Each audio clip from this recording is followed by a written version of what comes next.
बोलिए सद्गुरुदेव की जय।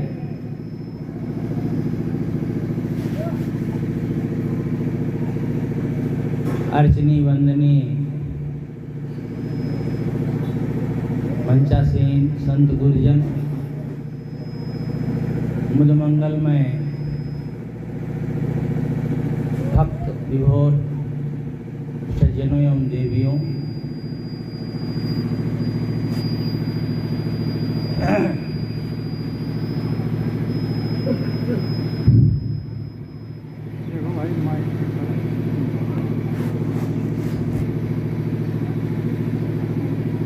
आज समाज में ज़्यादातर लोग उस कहावत को चरितार्थ करते हैं जो पुरातन से चली आ रही है, लकीर के फकीर बने। जैसा कह दिया गया, जैसा पढ़ा दिया गया, समझा दिया गया, बस उसी की लकीर पर चलते हैं, वहाँ सोचते और समझते नहीं। कबीर साहब ने इसी पर एक साखी कहा है, कुल पशु गुरु पशु वेद पशु काम पशु संसार मानुष ताको जानिए जाहे विवेक विचार। कुल पशु का मतलब होता है अपनी कुल परंपरा को श्रेष्ठ मानने वाले। हमारा कुल, हमारा गोत्र, हमारी जाति, हमारा वर्ण बहुत श्रेष्ठ है। हम ऐसे वर्ण में जन्मे हैं जिसे भूधा कहते हैं, पूरे मालिक हैं, पूरे संसार का संचालन व्यवस्था वही करते हैं। और यह वर्ण व्यवस्था जात पात का रोग पुरातन से चला रहा, वेद बहुत पहले का नहीं है। वेदों में, ऋग्वेद में कहीं भी नहीं लिखा है कि मनुष्य में कोई छोटा बड़ा होता है। वहाँ तो लिखा है समानी प्रपा सहो अन्न भागा, हमारी पौशाला एक हो, हम एक साथ भोजन करें। लेकिन धीरे से इसमें काम का बंटवारा हुआ तो जातियां अलग अलग होने लगी। और जब यह जन्म से मान लिया गया कि जो जिस जात में पैदा हो जन्म से वही छोटा और बड़ा होता है, अमुक जात वाला बड़ा होता है, अमुक जात वाला छोटा होता है, बस तब से यह रोग बढ़ गया। वैसे तो जात संस्कृत भाषा का शब्द है। जात माने पैदा हुआ, जात माने जिस तरह से पैदा हुआ। कुत्ता और बिल्ली से बच्चे नहीं होते हैं, गधे से, हथनी से बच्चे नहीं होते हैं, उनकी सबकी जातियां अलग हैं। लेकिन इस संसार में किसी कोने का नर हो, किसी कोने की नारी हो, बच्चे होते हैं। इसलिए मनुष्य में एक जाति है, एक तरह से पैदाइश है। तो इसमें बंटवारा कैसे हो गया? बस आज यही रोग है, यही रोग के कारण समाज बट रहा है, समाज कट रहा है, आपस में लड़ाई दंगे हो रहे हैं। जात में भी वही बढ़ते बढ़ते वर्ण में आ जाता है, फिर उसके बाद में संप्रदाय में आ जाता है, मत मजहब में आ जाता है। हमारा मत बड़ा, हमारा मजहब बड़ा, बस उसी को लेकर के बहुत कुछ कटाकटी शुरू हो जाती है। ये कोई सनातन नहीं है। धर्म सनातन होता है, वो बीच में नहीं बनता है।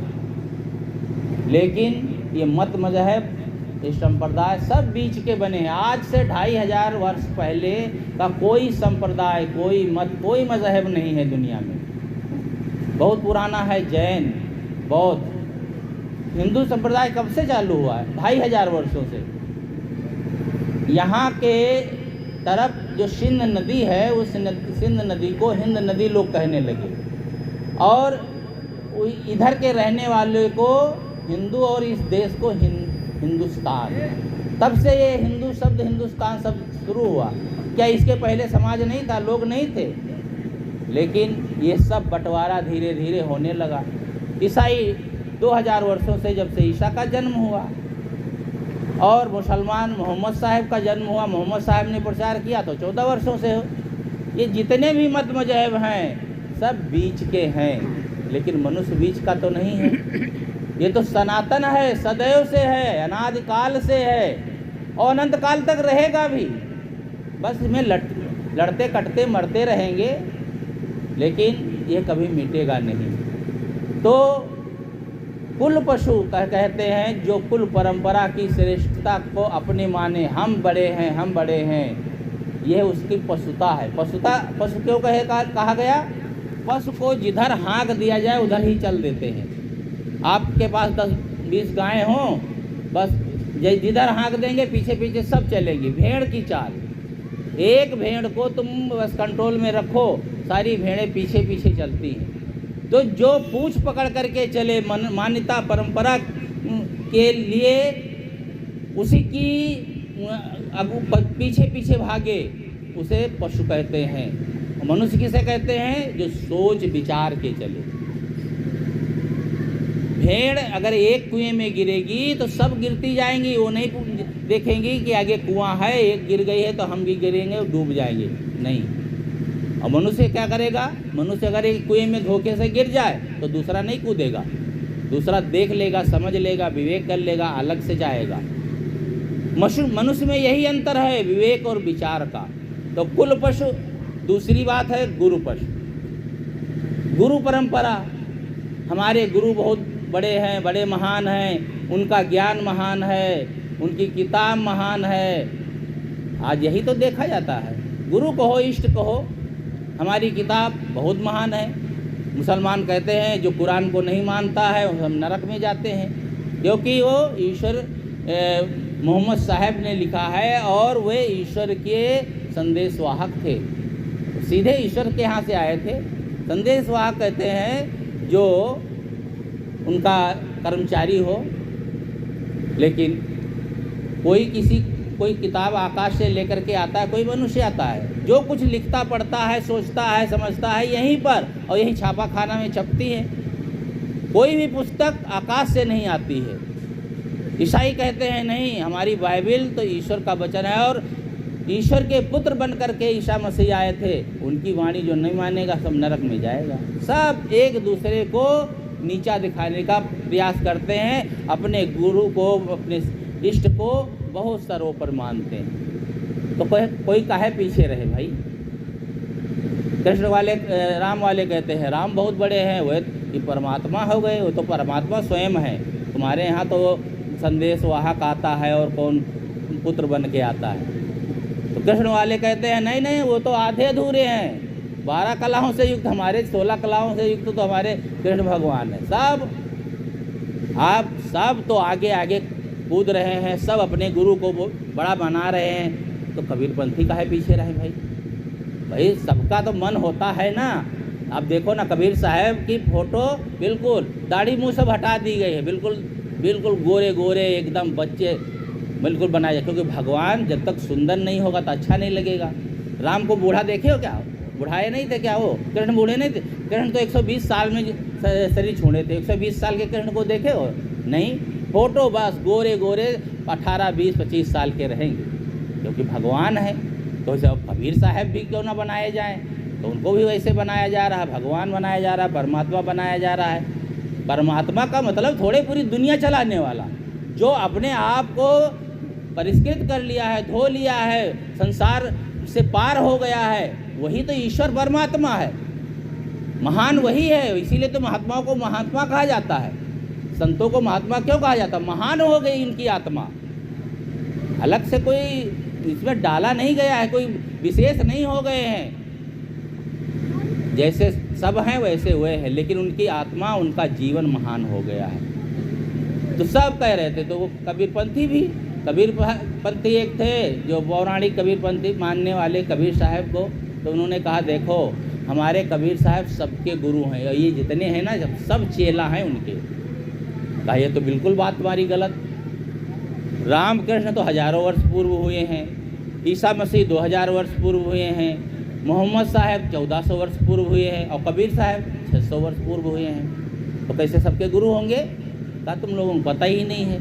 कबीर साहब तो चारों युगों में आते हैं, सत सुकृत करुणामय मुनींद्र और कबीर नाम से। तो ये जो चारों युगों में आ जाएगा तो सबका गुरु नहीं हो जाएगा? बस बोलती बंद, बस हो गए। चढ़ावपरी की बात कहना है, बस मान लिए सब कि हाँ बिल्कुल सही है। अरे हम कहते कबीर साहब बड़े महान हैं, लेकिन हमारे लिए क्या मतलब? अरे हम जब कबीर साहब की वाणी, कबीर साहब का ज्ञान जीवन में ना अपनाएं तो कबीर साहब को हम बड़ा बना करके क्या करेंगे? और महान हुए थे भी तो उनकी महानता हमारे लिए क्या लाभ करेगी? जब तक उनकी महानता को अपने में हम उतारेंगे नहीं तो बेकार है। कहते रहे बड़े बड़े हमारे गुरु बड़े, हमारे साहब बड़े, हमारे पिता बड़े। हमारे पिता डिप्टी कलेक्टर थे और तुम को हो बुद्धूनाथ, इससे क्या मतलब है? भगवान बुद्ध हो गए, क्या देखे? कहते हैं जैसे बताया जाता है कि भगवान बुद्ध ने बचपन में जब सिद्धार्थ थे तो उन्होंने बीमार को देखा और एक मृतक को देखा, ये सब रुग्ण को देखा और बस वे चेत गए और बुद्ध हो गए। और आप नहीं देखते हैं क्या? मरे को नहीं देखते हैं, जलाने भी जाते हैं, सब कुछ देखते हैं, लेकिन बुद्धू के बुद्धू बने हैं। तो क्या मतलब होता है? तो जीवन में परिवर्तन आना चाहिए। तो कुल पशु गुरु पशु वेद पशु, वेद कहते हैं ज्ञान को। वेद एक वेद है, 4 वेद हैं, वह उसको भी वेद कहा जाता है। और एक वेद कहा मतलब जो किताबों में लिखा गया है, शास्त्रों में लिखा गया है, बस उसी को सिर पर ढोते चले जा रहे हैं। राजा सगर की पत्नी को 60,000 बच्चे एक साथ पैदा होते भये, तब बंदाबन बिहारी की जय बोल के ताली बजा देंगे। कोई पूछता है क्या 60,000 बच्चे कैसे हो जाएंगे? एक ने पूछ लिया तो लिखने वाला बड़ा चालाक होता है ना, उसने उसको उत्तर भी लिख लिया। कहा कैसे हो गए 60,000? कहा नहीं 60,000 बच्चे एक तरह से नहीं हुए, दूसरे ढंग से हुए।